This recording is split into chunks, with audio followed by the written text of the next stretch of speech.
All right, welcome back. So in this lecture, we're going to talk about 3D workspace. So let's go to create a new document.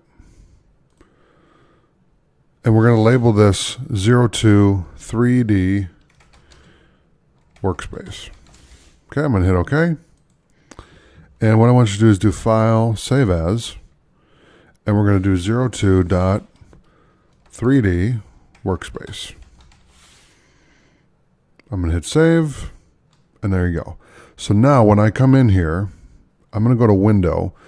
In the previous lecture, we collapsed the panels, right? So one way to get everything back the way it was before is to click on Reset Essentials. So now you can see that this is what we were working on in the previous video.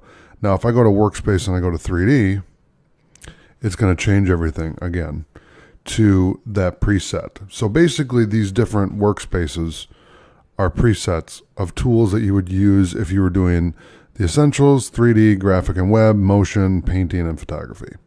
Okay, so the gist of it is here is we have 3D, so we can create a new 3D object, layers, channels, okay, then we have properties, history, brush settings, brushes, clone source, character, paragraph, tool presets, and libraries.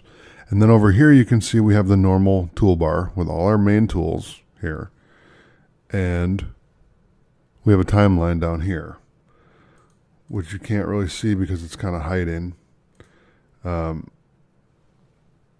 see if I can bring that up a little bit.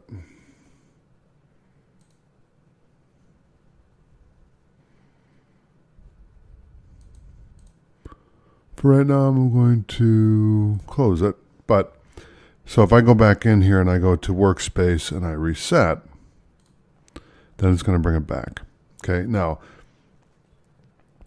so that is the 3D workspace. All right, I'll see you in the next lecture. Thanks for watching.